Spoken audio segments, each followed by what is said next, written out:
Hello guys, कैसे हैं आप सभी।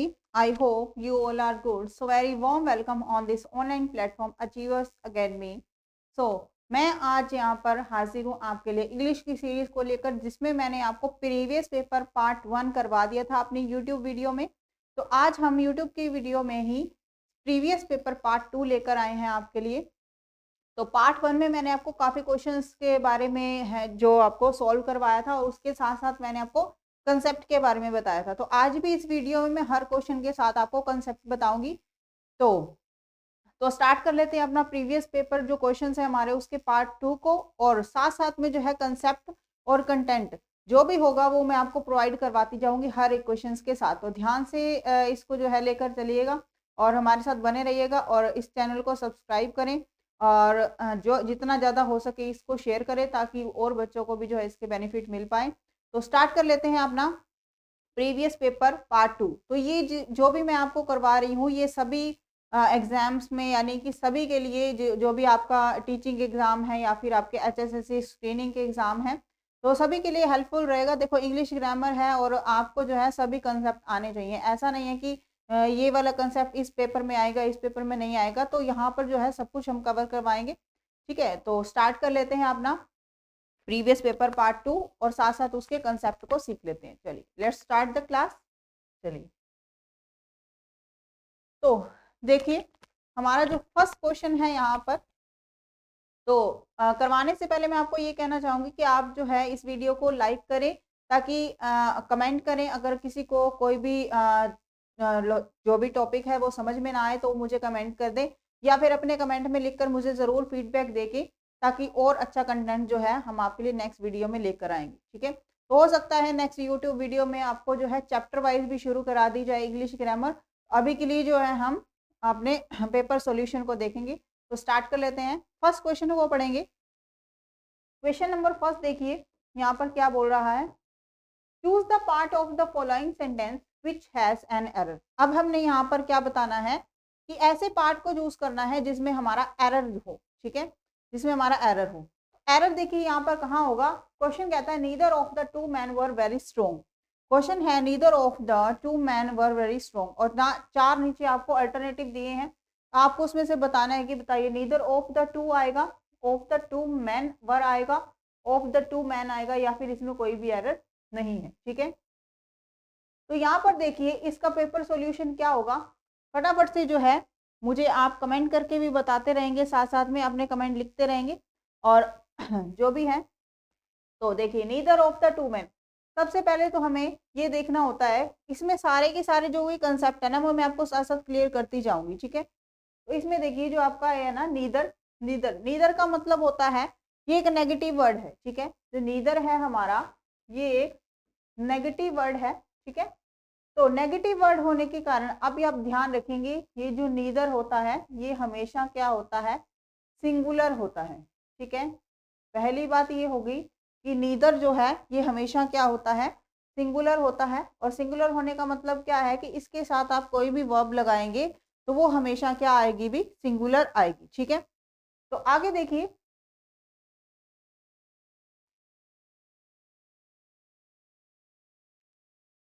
तो सबसे पहली बात होगी कि नीदर के साथ जो है आपको हमेशा सिंगुलर वर्ब का यूज करना होता है। ठीक है, इसके इसमें आपको चार अल्टरनेटिव दे रखे हैं। ठीक है, तो यहाँ पर देखिए आपका यहाँ पर आंसर हो जाएगा neither of the two man. ठीक है, neither of the two man. ठीक है, अब देखिए, सॉरी एक मिनट, मैंने आपको गलत टिक कर दिया यहाँ पर। ठीक है, अब यहाँ पर देखिए बताना क्या है। तो मैंने आपको यहाँ बताया कि नीदर जो है इसके साथ हम सिंगुलर वर्ब का यूज करते हैं। तो हमारा एरर है पार्ट बी में। क्यों पार्ट बी में एरर है, क्योंकि यहाँ पर इसमें बोला है ऑफ द टू मैन वर। ठीक है, तो यहाँ पर वर की जगह हम क्या आना चाहिए, वॉज का यूज करना है हमें। ठीक है, तो ईदर हो, नीदर हो, ईच हो, एवरी हो, अगर ये सेंटेंस के सब्जेक्ट के रूप में यूज होते हैं तो ये हमेशा सिंगुलर फॉर्म होते हैं। ठीक है, यानी कि अपने साथ क्या लेते हैं, सिंगुलर वर्ब का यूज करते हैं। तो यहाँ पर बताना था, बताइए कौन से पार्ट में एरर है।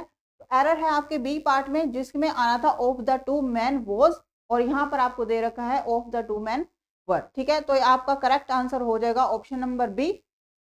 और ईच, ईदर, नीदर, एवरी ये जो होते हैं ये हमारे सिंगुलर प्रोनाउन होते हैं, ध्यान रखिएगा। ठीक है, तो चलिए डिस्कस कर लेते हैं अपने नेक्स्ट क्वेश्चन को। Question number second, question number second है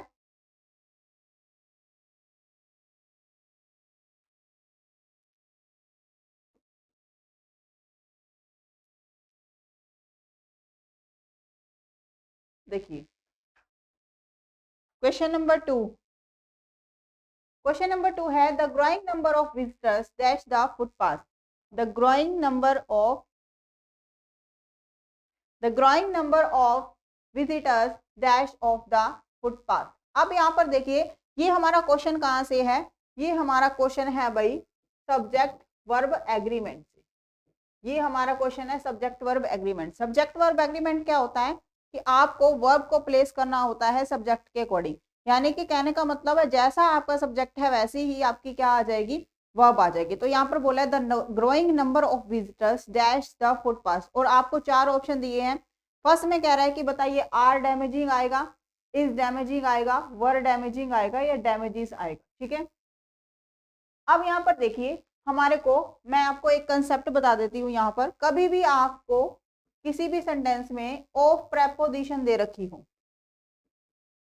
जब भी आपको किसी भी सेंटेंस में ऑफ प्रेपोजिशन दे रखी हो, ऑफ प्रेपोजिशन के बाद आने वाले जो वर्ड होते हैं वो आपके क्या होते हैं, या तो नाउन होते हैं या फिर क्या होते हैं, प्रोनाउन होते हैं। ठीक है, ऑफ प्रेपोजिशन के बाद आने वाले जो आपके वर्ड होते हैं वो क्या होते हैं, या तो नाउन होते हैं या फिर क्या होते हैं, प्रोनाउन होते हैं। ठीक है, तो अगर ये नाउन और प्रोनाउन होते हैं तो ध्यान रखना ये प्रेपोजिशन के बाद आते हैं तो ये इसके ऑब्जेक्ट होते हैं, ध्यान रखिएगा। ठीक है, तो फिर से मैं आपको एक बार बता देती हूँ कि प्रेपोजिशन के बाद आने वाले नाउन या प्रोनाउन, प्रेपोजिशन के बाद आने वाले नाउन या प्रोनाउन प्रेपोजिशन के क्या होते हैं, ऑब्जेक्ट होते हैं, ध्यान दीजिएगा। तो यहाँ पर देखिए यहाँ पर आ रहा है ऑफ, और ऑफ के बाद ये जो नाउन है, ऑफ के बाद ये जो नाउन है ये ऑब्जेक्ट है किसका भाई, प्रेपोजिशन का। तो इसका मतलब क्या होगा कि ये जो बात बोल रखी है द ग्रोइंग नंबर, ये हमारा क्या हो जाएगा, सब्जेक्ट।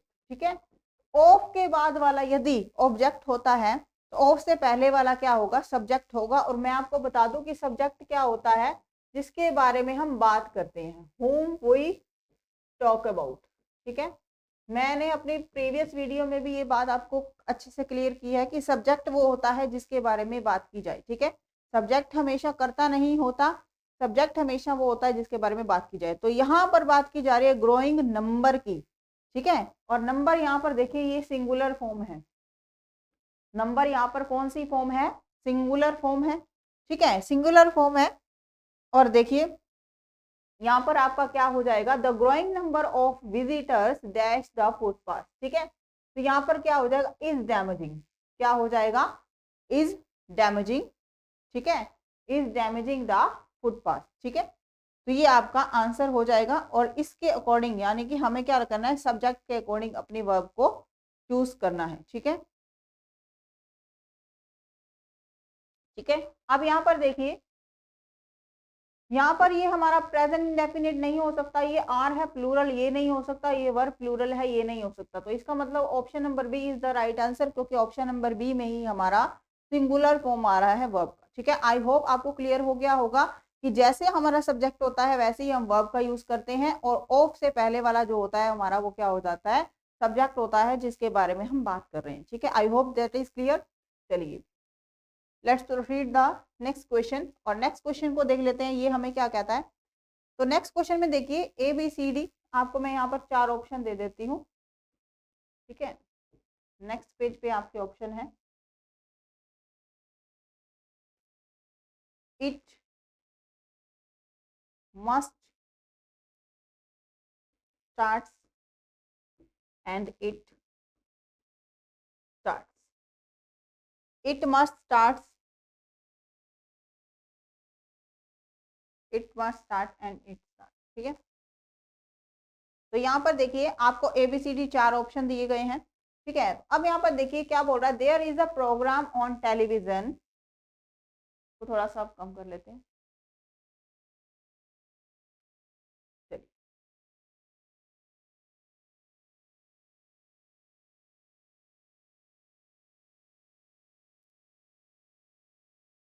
चलिए ये आपके पास 4 ऑप्शन है यहाँ पर, ठीक है। एक बार ऑप्शन को हम दोबारा से लिख देंगे।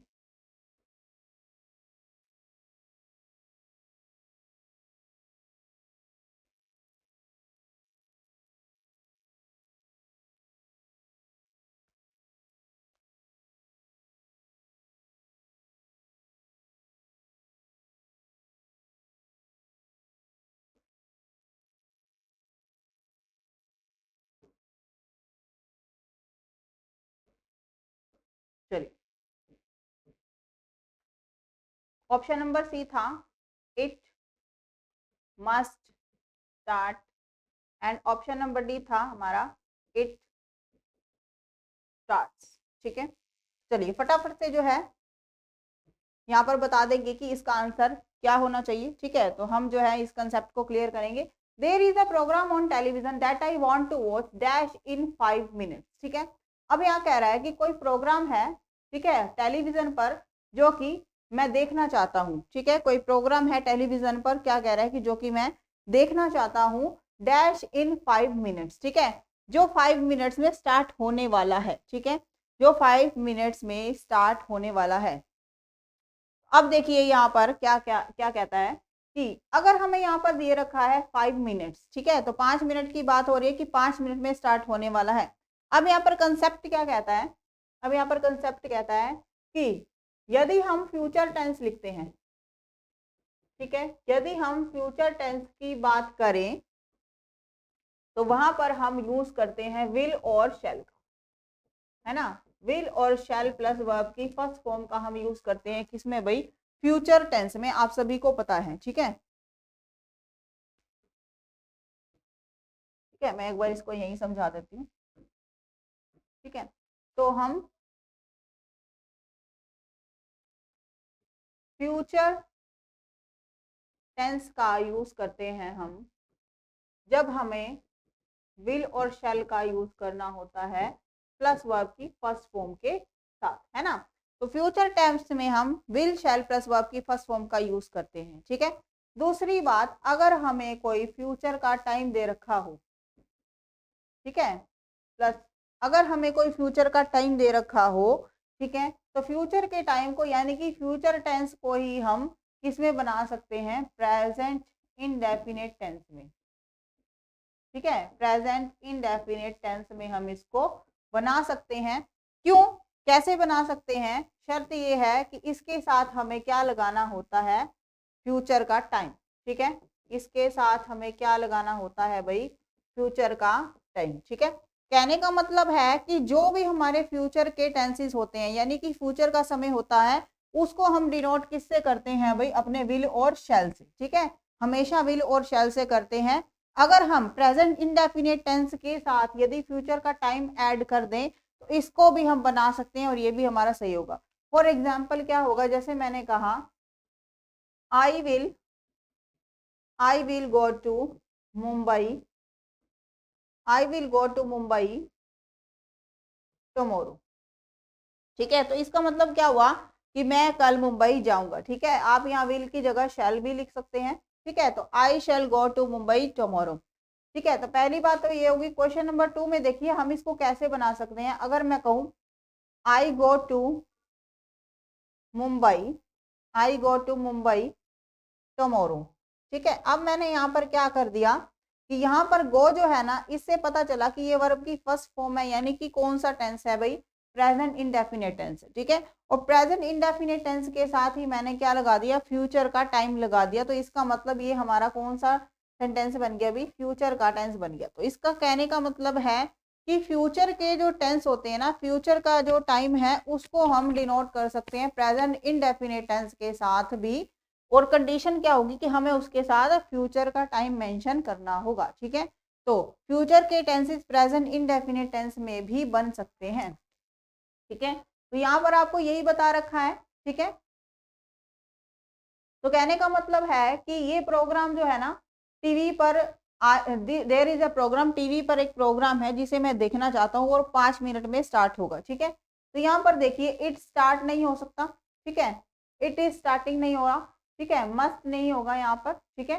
तो यहाँ पर आपका प्रेजेंट इंडेफिनिट टेंस हो जाएगा इट स्टार्ट्स इन 5 मिनट्स। ठीक है, ये 5 मिनट में क्या होगा भाई, स्टार्ट होगा। Option number D is the right answer. ठीक है, आई होप ये कंसेप्ट आपको क्लियर हो गया होगा कि फ्यूचर के टाइम को भी हम प्रेजेंट इंडेफिनिट टेंस में जो है डिनोट कर सकते हैं, और बशर्ते उसके साथ हमें क्या लगाना पड़ेगा, फ्यूचर का टाइम ऐड करना पड़ेगा। ठीक है, आई होप ये क्लियर हो गया होगा। ठीक है, चलिए तो चलते हैं अपने नेक्स्ट क्वेश्चन पर।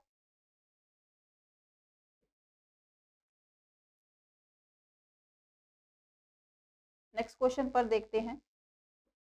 चलिए नेक्स्ट क्वेश्चन में देखिए हमें क्या कह रखा है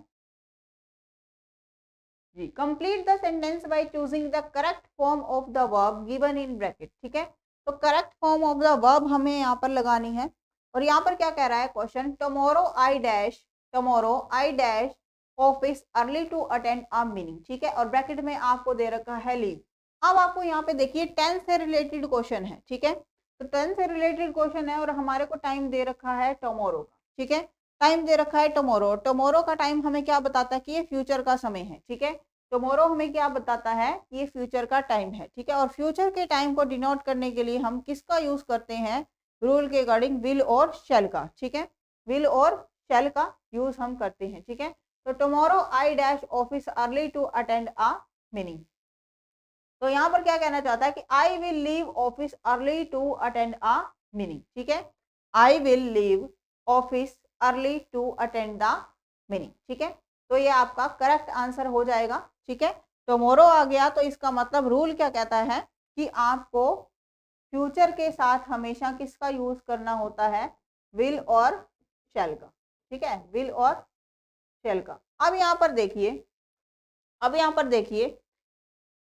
आप जो है आई के साथ विल और शैल दोनों का ही यूज कर सकते हैं, जो कंसेप्ट मैं आपको यहाँ बताना चाहती हूँ। ठीक है, फ्यूचर कहता है कि विल और शैल का यूज करो, लेकिन आई और वी जो है ना, इसके साथ आप किसका यूज करें, केवल शैल का यूज करें। ठीक है, आई और वी के साथ आप किसका यूज करेंगे भाई, शैल का यूज करेंगे। ठीक है, तो आपको यहाँ पर सब्जेक्ट दे रखा है आई। ठीक है, तो आई के साथ हमें तो वैसे शैल यूज करना चाहिए। ठीक है, लेकिन यहाँ पर दे रखा है विल, विल का भी यूज होता है।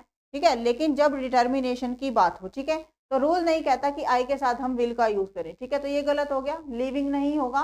ठीक है, अब यहाँ पर देखिए लेफ्ट नहीं होगा वर्ब की सेकंड फॉर्म। ठीक है, अभी मैंने आपको पिछले वाले कंसेप्ट में क्या बताया कि हम प्रेजेंट इंडेफिनिट टेंस में भी लिख सकते हैं जब हमारे को उसके साथ फ्यूचर का टाइम दे रखा हो। ठीक है, अगर मैं यहाँ पर लीव लिख लेती हूँ, ठीक है, तो ये भी हमारा करेक्ट होगा।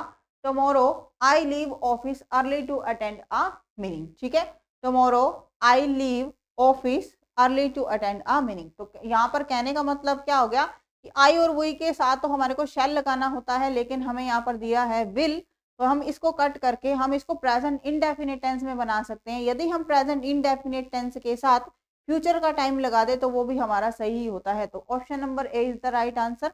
ठीक है, आई होप ये आपको क्लियर हो गई होगी बात। ठीक है, तो ये आपका टेंस से रिलेटेड आपका कंसेप्ट था।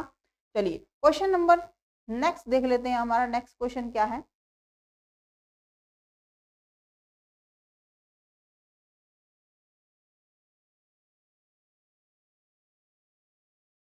चलिए अब देखिए नेक्स्ट क्वेश्चन हमें क्या कह रहा है कि we can not go on strike every year, now that we have gone on strike we must dash this issue. ठीक है, we must dash this issue. अब देखिए ये हमारे को क्या करने की कोशिश कर रहा है कि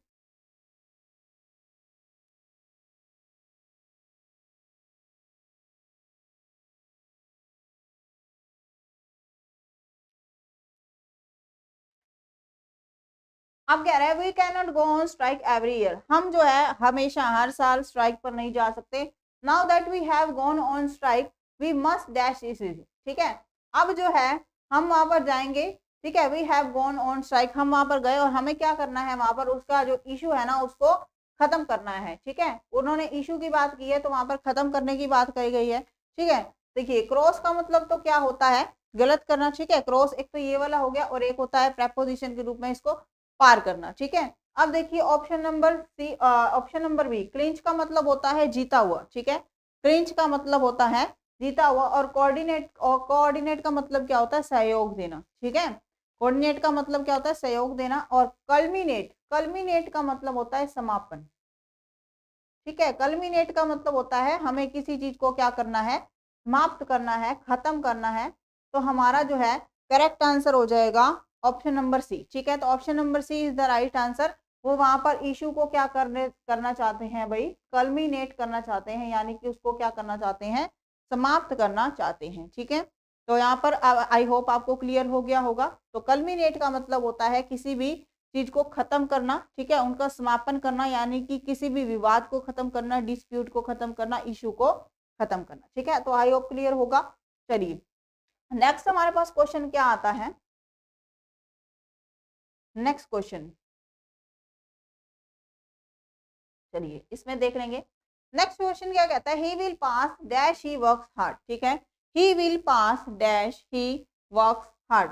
अब यहाँ पर कह रहा है कि हमें यहाँ पर 4 अल्टरनेटिव में से बताना है कौन सा वाला सही होगा। ठीक है, तो he will pass dash he works hard. अब यहाँ पर देखिए ये कंडीशन दे रखी है हमें कि वह पास हो जाएगा अगर वो क्या करता है, मेहनत करता है। ठीक है, तो ये कंडीशनल सेंटेंस का पार्ट है, जो हमारे टेंसेस से रिलेटेड कंडीशनल सेंटेंस होते हैं, शर्त वाले जो सेंटेंसेस होते हैं कि अगर ये काम होगा तभी दूसरा होगा। ठीक है, तो ये हमारे कंडीशनल सेंटेंस हो गए। और कंडीशनल सेंटेंस में क्या होता है कि आपके 2 क्लोज होते हैं, एक इफ क्लोज होता है।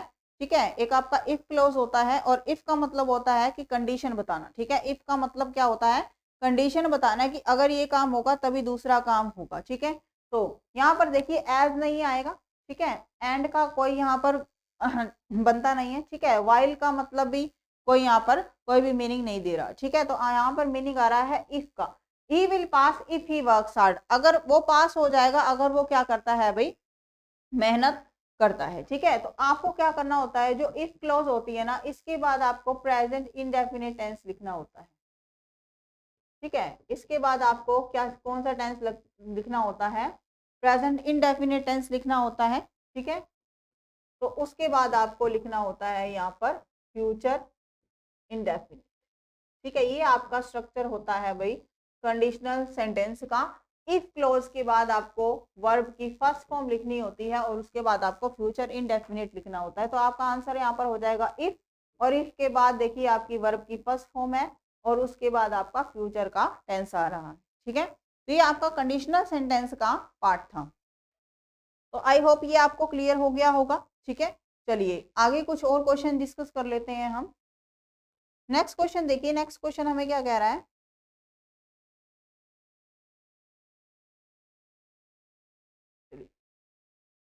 नेक्स्ट क्वेश्चन है select the part of speech underline in the following sentence, underline word in the following sentence. ठीक है, तो हमें जो है ग्रामर के साथ साथ उनके पार्ट्स ऑफ स्पीच की भी पूरी पूरी नॉलेज होनी चाहिए। हमें पता होना चाहिए कि कौन सा वर्ड ऐसा है जिसका कौन सा पार्ट्स ऑफ स्पीच जो है किसी भी सेंटेंस में यूज हो रहा है। ठीक है, तो पार्ट्स ऑफ स्पीच की नॉलेज से ही हमें पता चलता है कि कौन सा वर्ड कहाँ पर किसी भी सेंटेंस में क्या काम कर रहा है। ठीक है, तो बहुत सारे ऐसे वर्ड होते हैं, कहीं पर नाउन है, ठीक है, कहीं पर वो एडजेक्टिव है, कहीं पर वो एडवर्ब है। तो इन चीजों का हम ध्यान रखेंगे, और पार्ट्स ऑफ स्पीच की हमें पूरी नॉलेज होनी चाहिए। हमें यहाँ पर बताना है पार्ट्स ऑफ स्पीच। ठीक है, तो ग्रामर के पार्ट को ही नहीं बल्कि पार्ट्स ऑफ स्पीच के बारे में भी एग्जाम में पूछ लिया जाता है, तो उसी को देखेंगे हम। यहाँ पर क्वेश्चन दे रखा है alas she is no more. ठीक है, alas she is no more.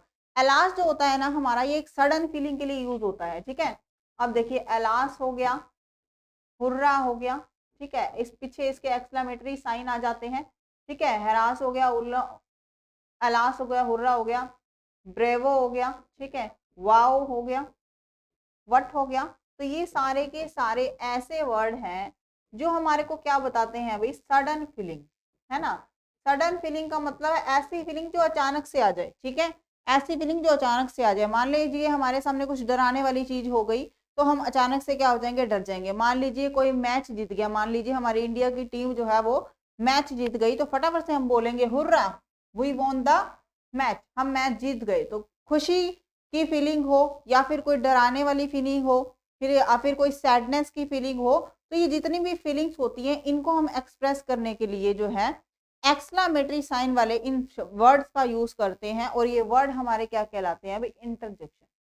ठीक है, ये सारे के सारे वर्ड जो है इंटरजेक्शन कहलाते हैं। तो option number A is the right answer. अब देखिए नाउन की जगह पर जो यूज हो जाते हैं वो हमारे प्रोनाउन होते हैं। जैसे ही हो गया, शी हो गया, इट हो गया, दे हो गया, ठीक है। तो ये सभी के सभी क्या होते हैं, प्रोनाउन होते हैं, ठीक है। प्रेपोजिशन आपको पता है, प्रेपोजिशन हमारी टू हो गई, एट हो गई, इन हो गई, ऑन हो गई, ये सारी की सारी क्या होती हैं, प्रेपोजिशन होती है। कंजंक्शन आपको पता है, येट हो गया, ठीक है, बट हो गया, ये सारे के सारे हमारे क्या होते हैं, कंजंक्शन होते हैं, जो सेंटेंसेस को, वर्ड्स को, फ्रेजेस को आपस में कनेक्ट करते हैं, ठीक है। तो इंट्रोडक्शन का काम होता है सडन फीलिंग को एक्सप्रेस करना, तो option number A is the right answer. ये लास्ट जो है ये हमारा क्या हो जाएगा, इंट्रोडक्शन हो जाएगा। आई होप ये बात क्लियर हो गई होगी। चलिए let's proceed the next question, and next question को डिस्कस कर लेते हैं हम। अब यहाँ पर क्या बोल रहा है, क्वेश्चन नंबर 9 में, they walked besides each other in silence, ठीक है, they walk besides each other in silence, ठीक है। अब देखिए एक होता है हमारे पास बिसाइड और एक होता है बिसाइड, ठीक है। अब देखिए बिसाइड्स का मतलब होता है के बगल में, ठीक है, और बिसाइड्स का मतलब होता है के अलावा, ठीक है, के अलावा मतलब एडिशनल, ठीक है, एडिशनल, ठीक है, और के बगल में का मतलब साथ भी होता है, ठीक है। तो बिसाइड का मतलब होता है के बगल में, और बिसाइड्स का मतलब होता है के अलावा, ठीक है, के अलावा। ये हमारी क्या होती है, प्रेपोजिशन, ठीक है, ये हमारी क्या होती है भाई, प्रेपोजिशन, ठीक है। अब देखिए इसके पार्ट्स ऑफ स्पीच के बारे में भी जो है मैं आपको अच्छे से क्लियर करूंगी, ठीक है। तो अब देखिए यहाँ पर क्या बोल रहा है, यहाँ पर इसने हमें बोला बिसाइड्स, ठीक है। अब दे वॉक बिसाइड्स ईच अदर का मतलब क्या हो गया, साथ साथ चल रहे थे साइलेंस में, यानी कि चुप करके वो क्या कर रहे थे, साथ साथ चल रहे थे, ठीक है। अब यहाँ पर सेंस किसकी आ रही है, साथ में चलने की, ठीक है। तो यहाँ पर सेंस आ रही है साथ में चलने की, तो यहाँ पर ई एस वाला बिसाइड्स नहीं आएगा, यहाँ पर आएगा बिसाइड, BESID, ठीक है। तो ये वाला जो आपका हो जाएगा करेक्ट आंसर हो जाएगा। तो आपका यहाँ पर एरर है ऑप्शन नंबर बी में, ठीक है। तो जहां पर आपका बिसाइड्स की जगह बिसाइड आएगा, बिसाइड्स का मतलब होता है कोई भी चीज उस एडिशनल हो या उसके अलावा हो, ठीक है, और बिसाइड का मतलब होता है के बगल में या फिर किसी के साथ, ठीक है। आई होप क्लियर होगा। चलिए नेक्स्ट क्वेश्चन को डिस्कस कर लेते हैं। नेक्स्ट क्वेश्चन क्या कह रहा है यहाँ पर देखिए, चलिए नेक्स्ट क्वेश्चन है, select the sentence which is grammatically wrong. ऐसा सेंटेंस को सिलेक्ट कीजिए जो ग्रामेटिकली क्या हो भाई, रोंग हो, ठीक है, जो ग्रामेटिकली आपका रोंग हो उसको सिलेक्ट करना है यहाँ पर, ठीक है। तो क्वेश्चन नंबर फर्स्ट क्या कह रहा है यहाँ पर, ऑप्शन नंबर है each of the scholars has done well, ठीक है। अब देखिए मैंने आपको बताया था कि each, every, either and neither, ठीक है। ईच, एवरी, ईदर और नीदर, ये जो होते हैं हमारे, ये क्या होते हैं भाई, हमेशा सिंगुलर होते हैं, ये हमेशा क्या होते हैं भाई, सिंगुलर होते हैं, ठीक है। तो यहाँ पर देखिए ऑफ लगाकर हमें स्कॉलर्स दिया है, ठीक है। जब भी हमारे को यहाँ पर कुछ भी प्लूरल दिया होता है तो इसका मतलब हमें क्या करना होता है, यहाँ पर सिलेक्शन, और सिलेक्शन करने के लिए हमारे पास प्लूरल नाउन ही होना चाहिए, तो ये तो बिल्कुल सही है, ठीक है। और ईच के अकॉर्डिंग यहाँ पर हमें हैज दे रखा है, तो ये वाला आपका ऑप्शन जो है बिल्कुल सही होगा, ठीक है। Question number option number B है, neither of them was invented to the party. अब यहाँ पर देखो नीदर दे रखा है, नीदर एक नेगेटिव वर्ड है, नीदर का मतलब होता है दो पर्सन है और दोनों में से किसी की भी बात नहीं हो रही, ठीक है।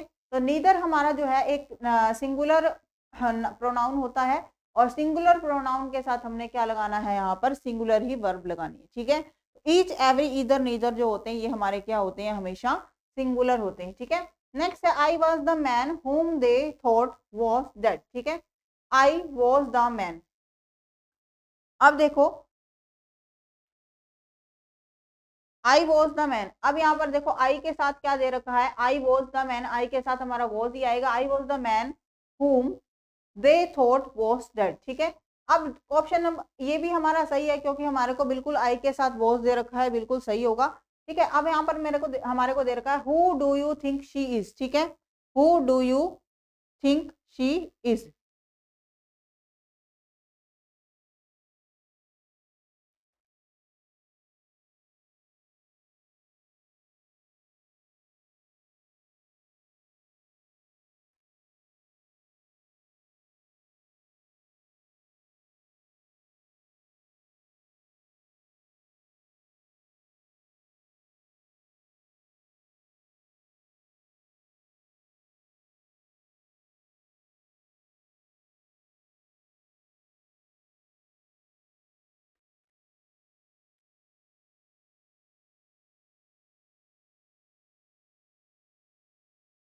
ठीक है।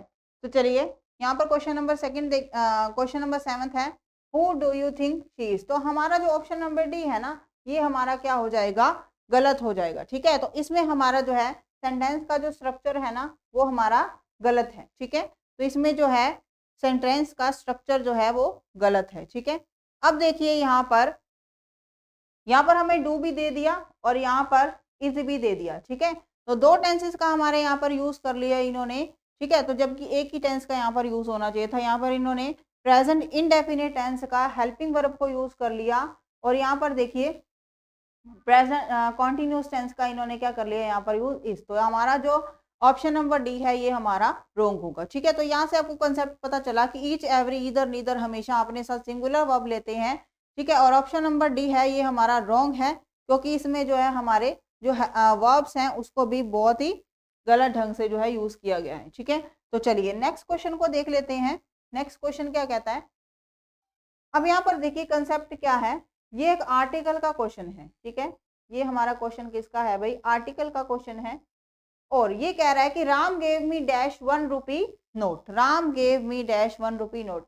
अब मैं आपको बता देती हूँ यहाँ पर देखिए आर्टिकल्स जो होते हैं ना, हमारे आर्टिकल्स हमारे होते हैं ए, एन और द। ठीक है, जो द होता है ये डेफिनेट आर्टिकल होता है। ठीक है, और साथ ही साथ जो ए और एन होता है ना ये इनडेफिनेट आर्टिकल होता है।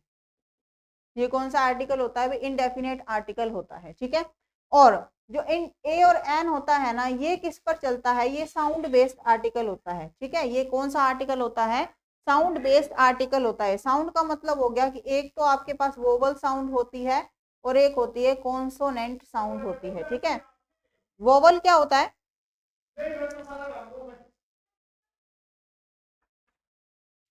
ठीक है, तो एक हमारे पास वोवल साउंड होती है और एक होती है कॉन्सोनेंट साउंड। ठीक है, तो अगर वोवल साउंड हो तो हम हमारी कौन सी साउंड होगी, ए ई आई ओ यू, और कॉन्सोनेंट साउंड जो बाकी हमारे पास 21 बच गए हैं वो हमारे क्या हो जाते हैं, कॉन्सोनेंट साउंड। ठीक है, अगर हमारे पास वोवल साउंड होगी तो हम एन का यूज कर लेंगे और अगर हमारे पास कॉन्सोनेंट साउंड होगी तो हम ए का यूज कर लेंगे, ये आपको पता है। ठीक है, चलिए अब ये यहाँ पर क्या बोला है इसने, 1 रुपी नोट। अगर हमें कभी भी साउंड का पता ना चले, ध्यान देना, अगर हमें कभी भी आर्टिकल लगाने के लिए यानी कि ए और एन लगाने के लिए हमारे को साउंड का पता ना चले कि वो वोवल साउंड आ रही है या कॉन्सोनेंट साउंड आ रही है, तब हम उसको हिंदी में लिख कर देख लेंगे। ठीक है, तो अब यहाँ पर देखिए हिंदी में जब हम इसे बोलेंगे तो ये हमारा बनता है 1, है ना।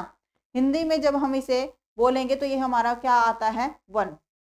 अब देखिए यदि ये 1 है तो पहला जो हमारा वर्ड है ये हमारा क्या बन गया, पहला लेटर व, तो वह हमारा क्या होता है, कॉन्सोनेंट होता है ना। वह हमारा क्या होता है, कॉन्सोनेंट होता है। दिखने में ये वोवल है, ठीक है, और बोलने में ये कॉन्सोनेंट है। जो हमारी बात बोलने में आ रही है वही हमारा राइट आंसर होगा, तो इसका मतलब ये कॉन्सोनेंट साउंड है, तो हमने यहाँ पर लगा दिया ए। ठीक है, he gave me a 1 rupee note. ठीक है, तो इस तरह से आर्टिकल में ये कंसेप्ट है आपका वोवल और कॉन्सोनेंट का। ठीक है, तो ए ई आई ओ यू की जो है आपकी हिंदी साउंड क्या होती है, ए ई आई ओ यू। ठीक है, तो ये हो गया ए ई ओ और यू। अब यहाँ पर देखिए जो ये है ना यू, य को ऊ की मात्रा डाल दो और एक हो गया ऊ। ठीक है, तो यहाँ पर दोनों में ध्यान रखना, ये जो यू होता है ना ये हमारा होता है कॉन्सोनेंट। ठीक है, अगर यू की साउंड आए तो ये कॉन्सोनेंट है, अगर ऊ की साउंड आ रही है तो ये हमारा क्या होता है भाई, वोवल होता है, ध्यान में रखेंगे। ठीक है, तो ये हमारे यहाँ पर कॉन्सोनेंट साउंड थी तो उसके अकॉर्डिंग हमने क्या चूज कर लिया, अभी ऑप्शन नंबर डी जो है वो हमारा सही आंसर हो जाएगा। ठीक है, हमारा यहाँ पर आर्टिकल आ जाएगा एक। ठीक है, आई होप क्लियर हो गया होगा। चलिए नेक्स्ट हमारा देख लेते हैं क्या कहता है, who is dash best player in your team, who is dash best player in your team. अब यहाँ पर देखिए हमें बताना है, बताइए द लगाएं, एन लगाएं, नॉट नीडेड या फिर ए लगाएं। ठीक है, अब आपको पता है नॉट नीडेड तो आएगा नहीं। ठीक है, और बेस्ट, अब ये बेस्ट जो है ना ये हमारी कौन सी डिग्री है भाई, सुपरलेटिव डिग्री है, सभी को पता है ये हमारी कौन सी डिग्री है भाई, सुपरलेटिव डिग्री है। ठीक है, और सुपरलेटिव डिग्री के साथ हम हमेशा क्या यूज करते हैं भाई, आर्टिकल द का यूज करते हैं। सुपरलेटिव के साथ हम हमेशा आर्टिकल द का यूज करते हैं। Option number A is the right answer, ना तो यहाँ पर एन आएगा ना ही ए आएगा। ठीक है, तो option number A is the right answer. Who is the best player in your team, ठीक है। चलिए, तो अब यहाँ पर क्वेश्चन नंबर नेक्स्ट में बोला है, क्वेश्चन नंबर 11 में let's play dash volleyball, let's play dash volleyball, ठीक है। ऑप्शन नंबर ए बोल रखा है एन लगाएं, नो आर्टिकल, या फिर द लगाएं, या फिर ए लगाएं, ठीक है। तो इसमें सिंपल सी बात की गई है, ठीक है, लेट्स प्ले वॉलीबॉल, ठीक है। तो अगर हम यहाँ पर ए और एन लगाते हैं तो क्या वो ये बोलेगा चलो एक वॉलीबॉल खेलते हैं, ठीक है, ऐसा तो नहीं बोलेगा, ठीक है, ऐसा तो नहीं बोलेगा एक वॉलीबॉल खेलते हैं, ठीक है, नहीं ना। तो ए और एन जो है ये तो हमारे कट हो जाएंगे, ठीक है। ऑप्शन नंबर सी में देखो, द हम जो द आर्टिकल हम तब यूज करते हैं जब हमारे को किसी भी चीज को स्पेसिफिक बनाना हो, या फिर क्या हो वो एक डेफिनेट चीज हो, यानी कि उसे हम जानते हैं, ठीक है। तो वॉलीबॉल में ऐसा कोई स्पेशल तो है नहीं, सिर्फ वो कह रहा है कि चलो वॉलीबॉल खेलने चलते हैं, ठीक है। तो यहाँ पर कोई भी आर्टिकल जो है आपका वो नहीं लगेगा। Option number B is the right answer, ठीक है। आई होप ये सभी आपको क्लियर हो रहे होंगे, ठीक है। तो चलिए, अब जो है मैंने आपको इस सीरीज में बहुत सारे क्वेश्चंस को जो है कवर करवा दिया है, ठीक है। इस सीरीज को जो मैं इस तरह से ही आपको कंटिन्यू रखूंगी और बहुत सारे क्वेश्चन आपके लिए लेकर आऊंगी, जिसमें जो है आपके कंसेप्ट जो है साथ साथ में क्लियर होते जाएंगे, ठीक है। तो इस तरह से जब आपके पास प्रीवियस ईयर क्वेश्चन पेपर जब हम सोल्व करवाते हैं, हर एक क्वेश्चन के पीछे एक कंसेप्ट होता है, तो ये कंसेप्ट बाय कंसेप्ट जो है आपको समझ में आते रहते हैं। तो इसी सीरीज को हम कंटिन्यू करेंगे और साथ ही साथ हो सकता है हम आपकी ग्रामर की सीरीज को भी शुरू कर ले, ठीक है। तो आज की इस यूट्यूब क्लास को जो है आप अच्छे से शेयर कीजिएगा, ठीक है। तो और आप अपनी फीडबैक भी जो है कमेंट बॉक्स में ज़रूर देना।